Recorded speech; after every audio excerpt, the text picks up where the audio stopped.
Have you ever caught yourself thinking, "I'm not good enough, I always mess things up," or "I'll never be like them"? Where do those voices come from? And why do they seem so persistent, so personal, so painful? Could it be that your inner critic isn't just negative self-talk but a karmic echo from your past? Welcome back to the channel. Today, we're uncovering a truth most people overlook. Your inner critic is not your enemy, it's a mirror reflecting your deepest wounds, shaped by karma, and pointing you toward healing. We all have an inner critic, that internal voice that questions our choices, touts our worth, and magnifies our mistakes. It shows up in quiet moments, in times of challenge, and sometimes, even when everything is going well, it whispers that we are too much or not enough, that we should have known better, that we don't belong. But what if we told you this voice isn't trying to hurt you? What if it's trying to protect you? At first glance, that might sound strange. How can a voice that fills us with shame and self-doubt be helpful? The truth is, your inner critic is shaped by past experiences. It developed as a way to keep you safe from rejection, from failure, from abandonment. It learned the rules of survival, spoken and unspoken, from your family, your culture, your community. Over time, those rules became beliefs, and those beliefs became automatic thoughts. This conditioning often begins in childhood. Maybe you were told you was too sensitive or not smart enough, and maybe love felt conditional earned through achievement, compliance, or silence. These early experiences don't disappear, they shape your inner world, and sometimes they stretch back even further into karmic imprints from previous lifetimes.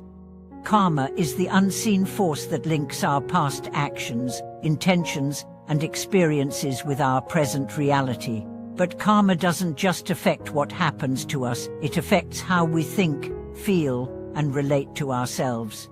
Your inner critic may be carrying not only the wounds of this lifetime, but the echoes of lifetimes where you were judged, punished, silenced, or abandoned.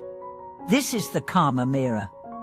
Your inner critic reflects the unresolved pain you carry, not to punish you, but to bring it into the light. Every harsh word you say to yourself is a signal. This is where it still hurts. This is where healing is needed. Let's take the story of Noel.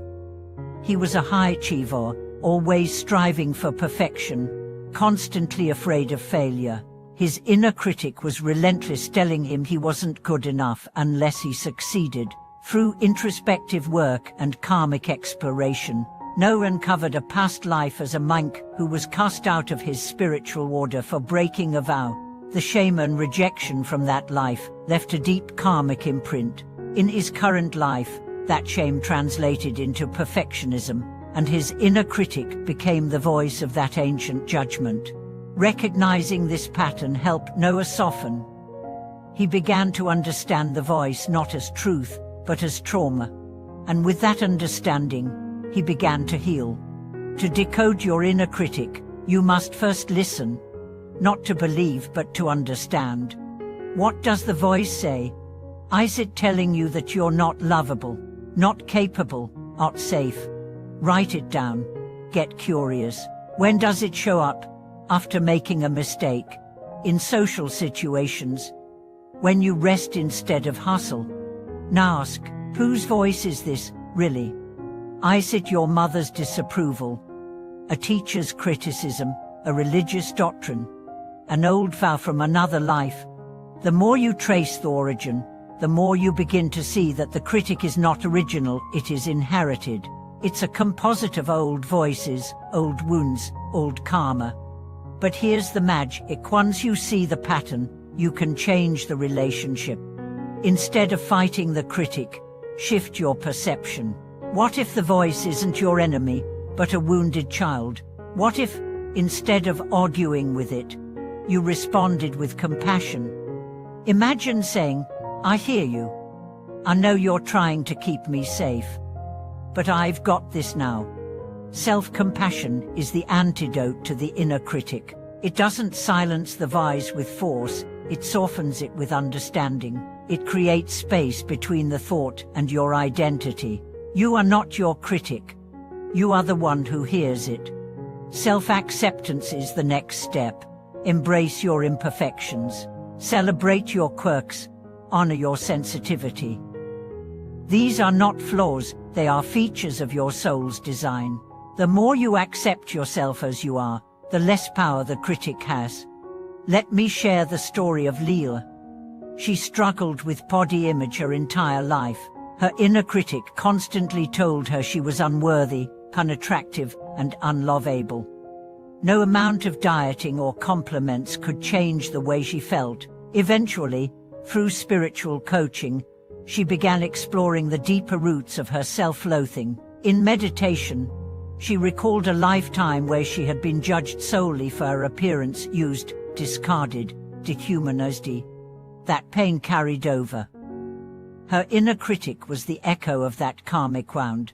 When she began to speak to herself with love, to look in the mirror and say, "You are sacred," something shifted. The voice didn't disappear overnight, but it softened. It became quieter. Eventually, it became an eye. Yes, your inner critic can become your guide. Once transformed, that voice can evolve into one of discernment, not judgment. It can help you recognize when you're out of alignment, not to shame you, but to support your return to truth. Living in harmony with your inner world means no longer resisting or repressing parts of yourself. It means inviting every voice to the table. Listening, learning, integrating. When the critic speaks, pause. Ask, "What are you really trying to tell me?" Often, the voice of criticism is the voice of fear. Fear of being hurt, fear of being alone, fear of repeating old karma. By meeting that fear with love, you change your vibration. And as your vibration shifts, so does your karma. Energy creates reality. When you shift from self-rejection to self-love, you stop attracting relationships, opportunities, and experiences that reflect your unworthiness. You start attracting mirrors of your wholeness. That is karmic alchemy. This transformation doesn't happen overnight. But every moment you choose kindness over cruelty, presence over perfection, curiosity over criticism, you plant seeds of new karma, seeds that grow into peace, freedom, and authenticity. Your inner critic doesn't need to be silenced. It needs to be understood, healed, and reparented. When you stop fighting it and start listening with compassion, you create inner harmony, and from that place, your outer world begins to shift. Thank you for watching this video. If it helped you see your inner critic in a new light, please like, comment, and subscribe. And if you feel called, share your journey with your inner voice in the comments. You are not alone.